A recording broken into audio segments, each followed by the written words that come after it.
Did you know that insurance companies own 30% of the world's invested assets, some $35 trillion, and yet there's no place to learn about this interesting profession? And it is a profession, by the way. Are you interested in learning best practices for risk management, trending asset allocations, and in-depth discussions of important asset classes? Welcome to insuranceaum.com, the ultimate destination for professionals like us. I'm Stewart Foley, CFA, founder and managing partner of insuranceaum.com. Our professional learning programs offer a wealth of knowledge and the opportunity to learn valuable CPE credits and badges, helping you sharpen your skills and advance your career. Each badge you earn represents the hard work and expertise you've gained in mastering essential industry topics. Visit insuranceaum.com/professional-learning today to take the next step in your professional journey. insuranceaum.com, where education meets opportunity. Welcome to another edition of the insuranceaum.com podcast. The fundraising market has stabilized and will now start to pick up here in 2025. Tax-exempt municipal bond yield curve has been much steeper than the Treasury curve. The asset class has evolved in a way that now we're able to find quite a number of those. Real estate's been transitioning in terms of opportunity set for a while. The market focus is shifting and the deficit is no longer a concern. My name's Stewart Foley. I'll be your host. Hey, welcome back. We've got a great podcast for you today. I want to make mention of our upcoming ABF Real Estate and Infrastructure event in Philadelphia. We have about 2 slots available for insurance investment LPs. We have right at 30, which is giving us about a 2.5 to 1 ratio of LPs to GPs, which is really outstanding for both groups and allows the LP community to talk to each other, get to know each other, and solve problems together collaboratively. So if you're interested in attending that, please shoot us a note at events@insuranceaum.com, and we'll be happy to get some information headed your way. The title of today's podcast is CRE Debt, Insights, Trends, and Capital Efficiency, and we're joined by David Lehman, Managing Director, Head of Real Estate Strategies at HPS Investment Partners. David, welcome. Thanks for taking the time. We're thrilled to have you. Hi, Stuart. It's great to be here. Appreciate you having me on. Absolutely. We're thrilled. So let's get started. Just in case that somebody doesn't know, can you give us kind of the big picture of HPS Investment Partners? Sure. So HPS is a global credit-focused alternative asset manager. It's been around for approximately 20 years at this point.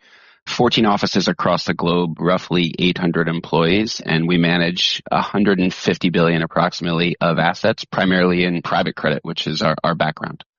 Yeah, that's super helpful, and a very, very hot asset class in the insurance investment space, as you well know, and has been for some time. Just to kick us off, I mean, it's hopeful, and we've kind of modified this question a little bit. Can you give us a quick career journey for you from that first job, not the fancy one, to sitting in the chair you are today? And I mentioned to you before we started, we try to do this so that folks who are earlier in their careers can get an idea of how one achieves this level of success in this industry. Absolutely. So I'll try to give you the concise verbal CV here in terms of my job. So I grew up in central New Jersey, just outside of Princeton. And my first not fancy job, I guess jobs plural, I was a summer camp counselor and also was a waiter at the local diner in New Jersey, which is a big thing for those on the East Coast. Absolutely. That's a fairly thankless job as well, I would think.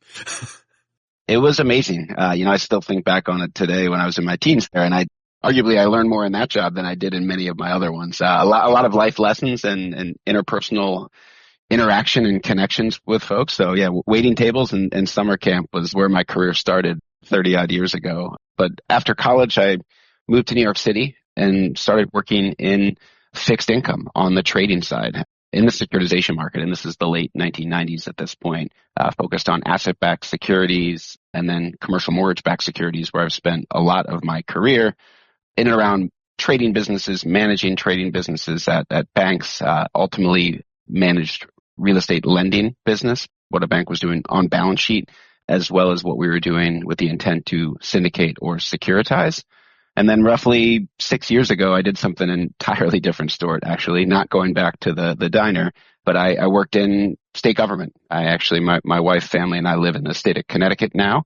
And I worked for the governor of Connecticut, oversaw economic and community development for a period of 4 years, and served as senior economic advisor to the governor there from 2019 to 2023.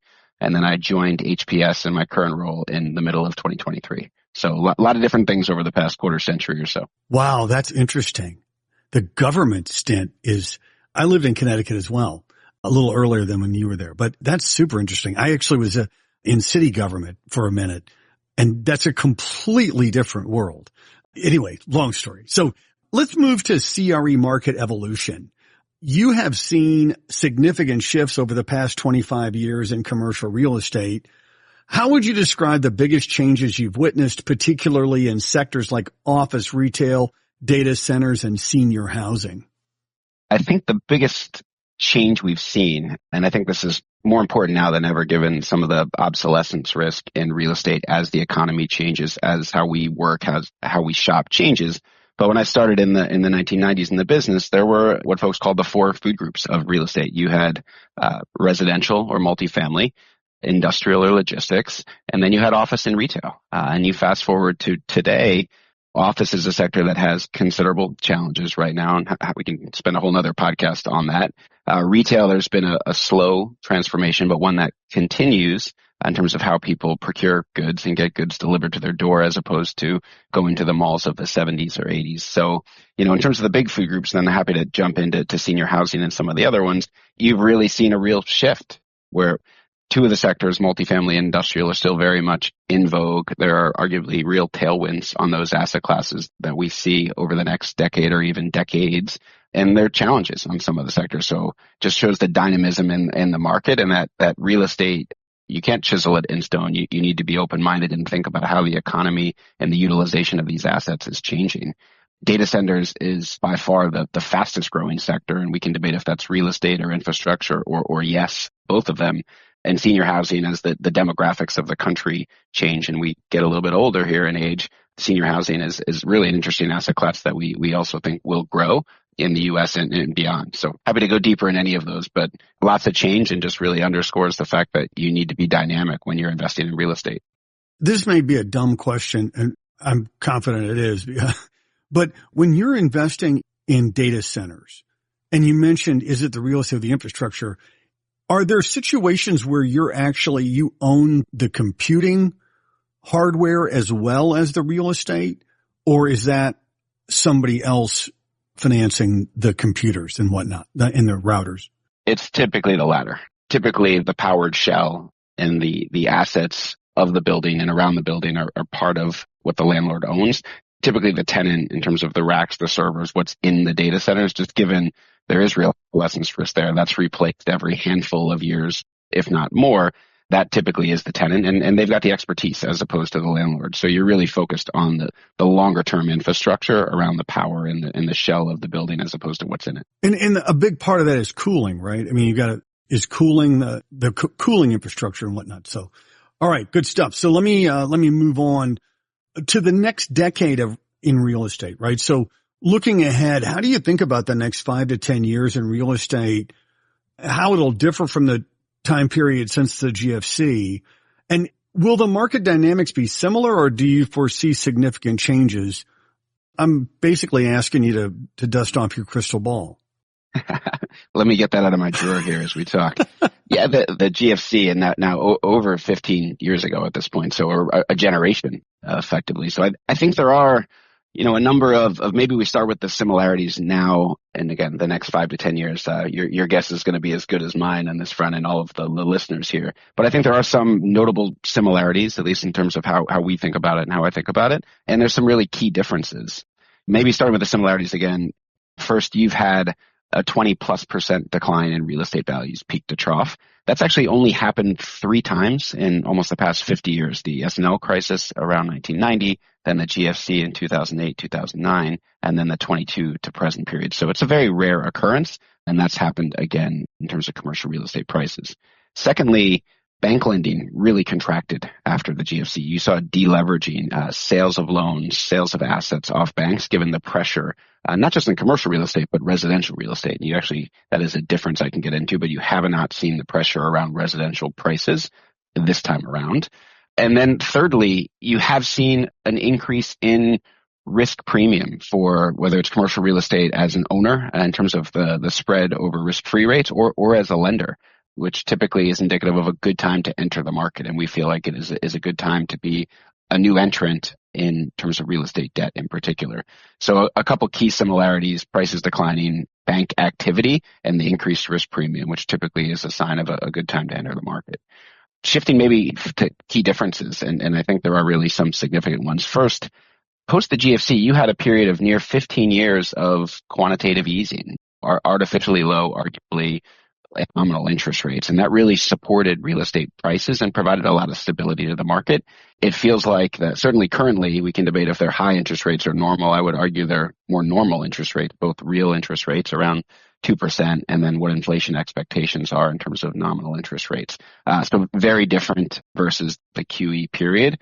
Secondly, another key difference, the other two real estate downturns I mentioned around 1990 and the GFC, that was driven in large part by changes in demand and much less demand at the property level and the top line level at the asset. You actually haven't seen that. This downturn and this price decline has really been driven by multiple or by cap rates expanding. Property NOIs or net operating income is actually up 8 to 10% over the last 3 years as a whole. So that's very uncommon in real estate to see prices down, but cash flow at the property level up, and broadly indicative of kind of the economic strength that we have had in the United States in particular. And then lastly, I'd mention inflation.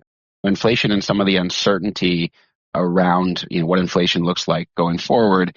Coming out of the GFC, there was still globalization. You had a younger China, for example. The world was in a different place in terms of the macro that was happening.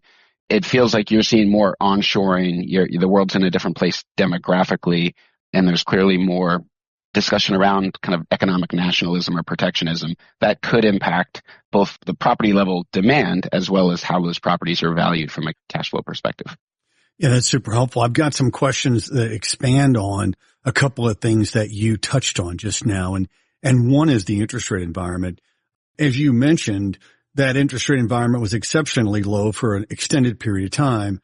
And you sort of indicated that you viewed that period as an aberration, but I want to get clarity on that.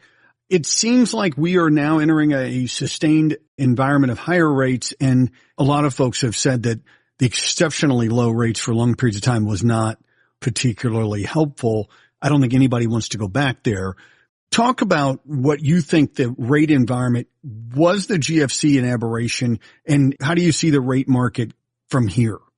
Yeah, and again, if I clearly predicting interest rates is not my specialty, but nobody. Yeah. We've had 280 some odd podcasts, and we've had a grand total of 0 folks wanting to forecast interest rates. So you're in good company. That's right. I'll take a swing with the best of them here. I think in interest rates, if you look over a very long period of time, 50 or even 100 years, and certainly let's go with the 50-year period, you saw gradually declining inflation and declining real interest rates. I think the period of 2009-10 to 2021 was really unique because coming out of the GFC, you had QE to varying degrees with the Fed purchasing treasuries, and you had real interest rates that were near zero and at times negative, especially when you went in the period. That is not normal, to state the obvious there. And I think we're now re-entering a more normal environment with different demographics in terms of the rate of growth in the country, how the country's aging, what is globalization these days or deglobalization. So I think there's a lot of factors here at play, but in our minds, where we are now, call it 2% real interest rates and 2 to 2.5% inflation expectations, seems normal. I think that should be the base case. There's obviously a lot of variability around what the outcomes could look like, but in our minds, stability is going to be important in providing confidence to investors both on the debt and equity side in terms of real estate. So we would argue we're in a normal for longer period, and the distribution around what could happen is significant. But at the same time, I think this is the environment investors should expect going forward, certainly for the next handful of years and arguably the next 5 to 10 years. maybe that's a very long-winded way of me saying, Stewart, the playbook that folks utilized during the post-GFC period, we think that should be thrown out in many ways because I'm not sure we're going back to that environment. I think you're going to have higher rates, maybe a little bit less stability or more volatility around those rates, and we'll need to live with that uncertainty. But I still think it's a great time to invest. I just think we're not going back to that QE period. Yeah, and I mean, I think part of the challenge was the speed at which we went from one environment to the other with a 550 basis point, essentially vertical wall, which created a lot of challenges for a lot of assets that are tied to rates in that way that can adjust higher. So you touched on bank versus non-bank CRE lending. There's been a notable shift in real estate financing away from traditional banks toward non-bank lenders. How do you see this trend evolving, and will insurers and private credit continue to gain market share from banks? I think the answer to that one's pretty clearly yes. But the kicker question here is, you've been in both periods. Do you see a difference in underwriting standards, for example, between the two? Yeah, so there's a lot to unpack there. Let me start on the first part of the question, if that's all right. So banks, round numbers, are roughly 50% of a $6 trillion market. So they have, and this is small to mid-sized banks to the global players in the U.S., roughly $3 trillion of commercial mortgage loans. I also think it's important to note here, during that QE period that we just talked about, banks doubled their portfolios approximately from 2012 to 22, going from roughly 1.4 trillion to 2.8 or 2.9 trillion. So banks have been and are a significant part of the market, and they've been a bigger part of that market growth during the QE period when the cost of capital was arguably artificially low. So what does that mean? Where are we now? We do think, given how banks, and again, I mentioned before, Stewart, when there is a real estate price decline of 20% or more, and there's only been 3 of them, historically banks have behaved by contracting their real estate lending anywhere from 13 to 20%. And it typically has taken, if history is any guide here, upwards of a decade for banks to regain their peak portfolios prior to that decline. I think we likely are in a similar period, or certainly could be. There could be upwards of 600 billion, if you use those numbers, 20% of the 3 trillion of a market share shift over the next decade or thereabouts. And then we can debate now to the second part of your question, and I'll get into underwriting. Is it insurance? Is it private credit broadly? Retail entering the alternative space is a discussion that's certainly out there. The CMBS market, where I grew up and spent a lot of time, is likely a beneficiary as well. So I think you're going to see changes in terms of how the capital is deployed and where the growth is. I think certainly insurance companies are a significant beneficiary, and I think there's a lot to like in terms of the profile of real estate debt and if it makes sense for insurers, and I think the answer is unquestionably yes. And I think what you're starting to see is, can private credit be complementary in many ways to what insurance companies traditionally have done? And we could talk more about that perhaps, but in terms of the underwriting, the way we think about this is there's a fairly consistent underwriting in the market for real estate, whether you're a bank or an insurance company. Banks do think about their customers at times differently, given other activities they're doing with, whether it's a developer or an investor for that matter. So there may be slightly different framework, but insurance companies traditionally, it's always dangerous to generalize here, have focused on, what I call the core part of the market, lower risk, lower reward, lending on stabilized assets at low LTVs generally. Banks traditionally have done some of that, but they've also done a bit more development and construction finance, especially the regional banks. And they've done stuff slightly higher up the risk curve, more what I would call core plus, where there is some level of business plan execution at the asset and improvement at the asset away from the full scale construction. So can talk more about that, but I think the market underwriting right now is actually in a good spot. And I think this is a really good entry point for real estate credit in particular, given some of what we talked about on the interest rate and risk premium front. So the next topic is the role of investment managers, right? So insurance companies often partner with third-party investment managers for their real estate portfolios. What role do these managers play, and how does that enhance the insurer's real estate investment strategy? Yeah, you're seeing, and this I think this gives back a little bit to the post-Q, what's different or what's the same post the GFC, but you're seeing a bit of consolidation now in the investment manager industry, where you're seeing the importance of scale geographic scope, being able to look across asset classes, across the capital structure. And that trend is out there, and certainly I believe it will continue.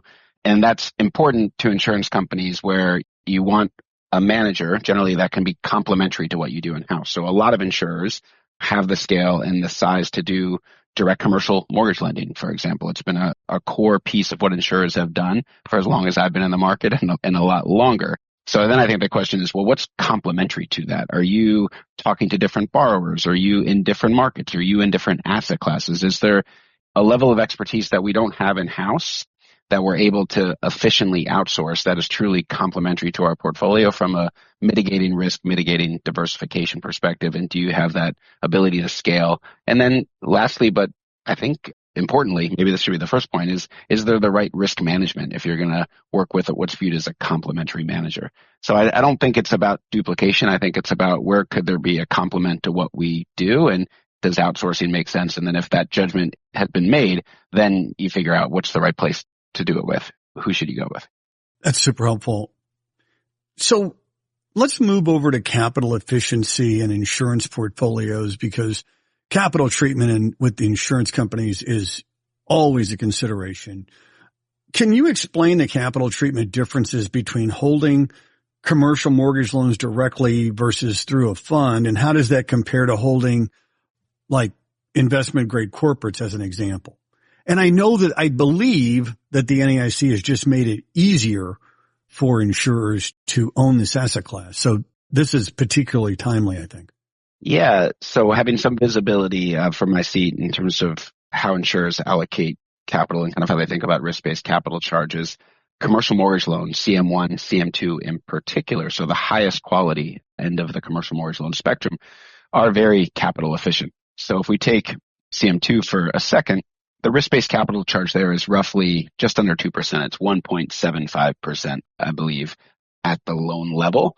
And you referenced kind of how does that compare to corporates and corporate bonds. If you're comparing that to, on the lower end of the spectrum, a triple B or triple B minus investment grade corporate, you're in that 1.5% to I think roughly 2.25% range. So CM2 commercial mortgages are on par with triple B or triple B minus investment grade corporates.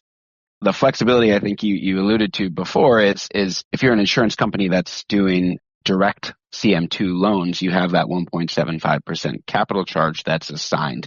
If you are an insurance company that's contemplating a fund, a complementary fund versus what's done on balance sheet. So again, different segment of the market, different borrowers, different geography. The way that the capital treatment works there is insurers have the ability to look through to the underlying mortgages in that fund. So if it's a fund that's predominantly doing CM2 mortgages, that fund will be treated like a CM2 from a capital charge perspective.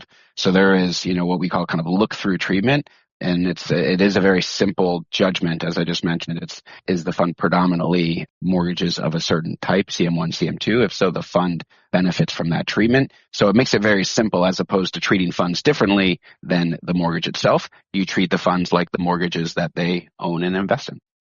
You have certainly delivered on the title of the podcast, which is CRE Debt Insights, Trends, and Capital Efficiency. I've got a couple of more for you on the way out the door that are more general. One's fun, one's instructive for others. You start with the fun one, or do you start with the instructive one? No, I start with the instructive one. So I want to end with fun. But this one's fun too. When you're adding new members to the HPS team, what characteristics do you look for? Not necessarily major or skill set or school, but what characteristics do you look for when you're interviewing somebody to be on your team? Yeah, there's two that really have been critical in many of the jobs that I've had, including, importantly, HPS. But there's two things that we really look at. One is broadly what I'd call emotional quotient and ability to anticipate. So does him or her have the ability to read the room, read the situation beyond kind of maybe what's exactly written or what's exactly said, and understand what's the next step in a project or a decision for that matter, whatever we're trying to achieve. So having kind of a high emotional quotient, being able to anticipate and perceive basically where we're going and what's appropriate is really critical. And that's a leadership quality that I think is underappreciated, especially in a world where things have gotten more digital and done over text, done online, but making sure there is that high EQ, really, really critical.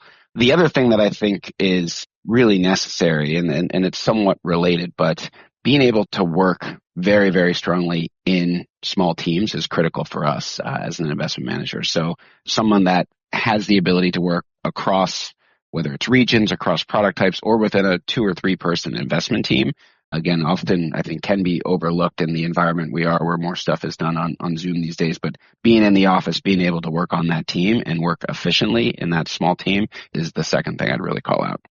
Wow, that's super helpful. And the last one is purely fun. So lunch or dinner, you get to invite 3 people, alive or dead.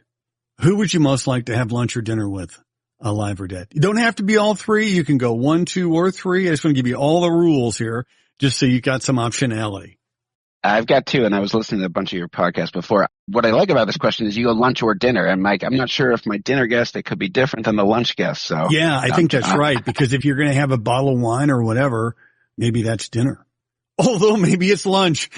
Who knows? I'm going to go dinner. My lunches tend to be short and often at my desk for whatever reason.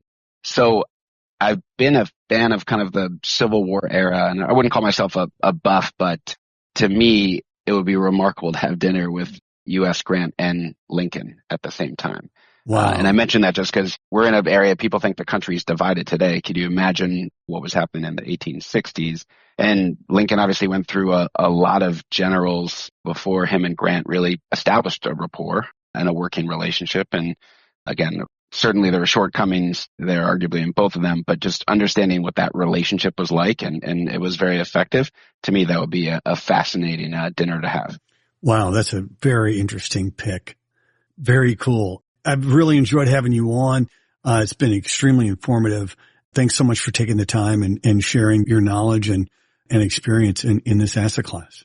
Stewart, thanks so much. Really appreciate having you on. Hope to see you again soon. Good deal. That sounds great. We've been joined by David Lehman, Managing Director, Head of Real Estate Strategies at HPS Investment Partners. Thank you so much for listening. We appreciate, we've got a really solid community of podcast listeners, and want to say thank you so much for that. Please rate us, like us, and review us on Apple, Spotify, Amazon, or wherever you listen to your favorite shows. We are the home of the world's smartest money. And this has been the InsuranceAUM.com podcast.